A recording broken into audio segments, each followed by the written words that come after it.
Aku dah banyak buat dah, aku dah buat doa selamat, aku dah panggil Ustaz Fulan, aku dah buat zikir Fulan, aku dah banyak sekian kali selawat, aku dah pergi umrah, aku dah...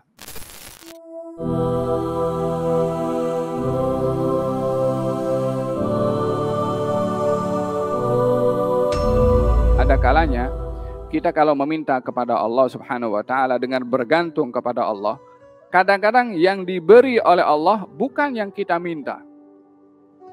Dan terkadang tidak diberi itu adalah satu pemberian. Ada kalanya tidak terpenuhi satu permintaan adalah kabulnya satu permintaan. Ya, tak semua yang kita minta itu kepada Allah diberi. Artinya itu Allah kabulkan. Kalau tak diberi, bermakna Allah tak kabulkan. Tidak begitu. Kata Al-Habib Ali bin Muhammad bin Husain Al-Habsyi, فإذا تأخر مطلب فلربما في ذلك التأخير كل المطمع فاستأنسي بالمنع وارعي حقه إن الرضا وصف المنيب الألمع. Kalau satu permintaan itu terlambat datangnya satu pemberian, yakni tak kunjung tiba, mungkin saja dengan keterlambatan satu pemberian itu adalah satu pemberian. Biasakan diri kamu selesa ketika tidak diberi. Karena sifat ridha dan keselesaan saat tidak diberi, itu sifat orang yang dia bergantung kepada Allah.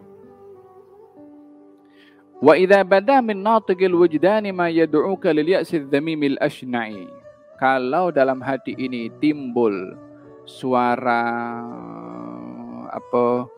apa itu lintasan dalam hati, aku dah banyak buat dah, aku dah buat doa selamat, aku dah panggil Ustaz Fulan, aku dah buat zikir Fulan, aku dah banyak sekian kali selawat, aku dah pergi umrah, aku dah... Wa idza bada min natiqil wujdani ma yad'uka lil ya'si dzamimil ashna'i fastayqidhi min naumatil ghafalati wal yakunir raja laki marta'an fi hirta'i. Kalau itu timbul dalam hati, bangkitlah kamu daripada kelalaian kamu. Yani iblis itu minta kepada Allah permintaan, diberi. Dia minta, hatta iblis, dia minta umur panjang, diberi. Takkan orang beriman minta kepada Allah tak diberi. Takkan orang yang beriman kepada Allah, mengabdikan kepada Allah, percaya kepada Allah, minta kepada Allah, tak diberi. Mustahil. Tapi bukan kita punya hak menentukan pemberian yang Allah akan beri. Tetaplah kita berstatus sebagai hamba, bukan sebagai pemerintah kepada Allah. Allah, aku nak sehat, engkau kena bagi aku sehat. Itu bukan minta namanya itu. Itu dia sudah mentahkim kepada Allah Subhanahu wa taala. Wafil hadis dinyatakan satu pemberian daripada Allah Subhanahu wa taala, kabulnya satu permintaan itu ada 3. Ada kalanya apa yang kita minta diberi sesuai dengan kita minta. Minta sehat, minta kaya, kasih kaya.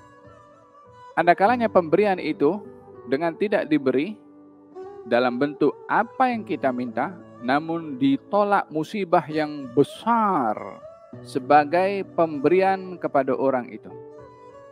Ada kalanya satu pemberian berupa tolak balak. Karena Allah Maha Bijaksana, pemberiannya pasti penuh dengan kebijaksanaan.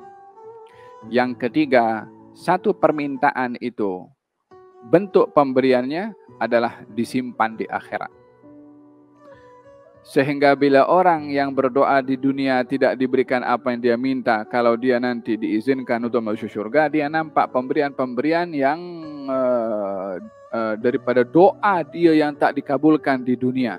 Dia tanya, ya Rabb, ini apa ini semua? Ini adalah simpanan daripada doa kamu di dunia yang tidak dipenuhi di dunia, disimpan di akhirat.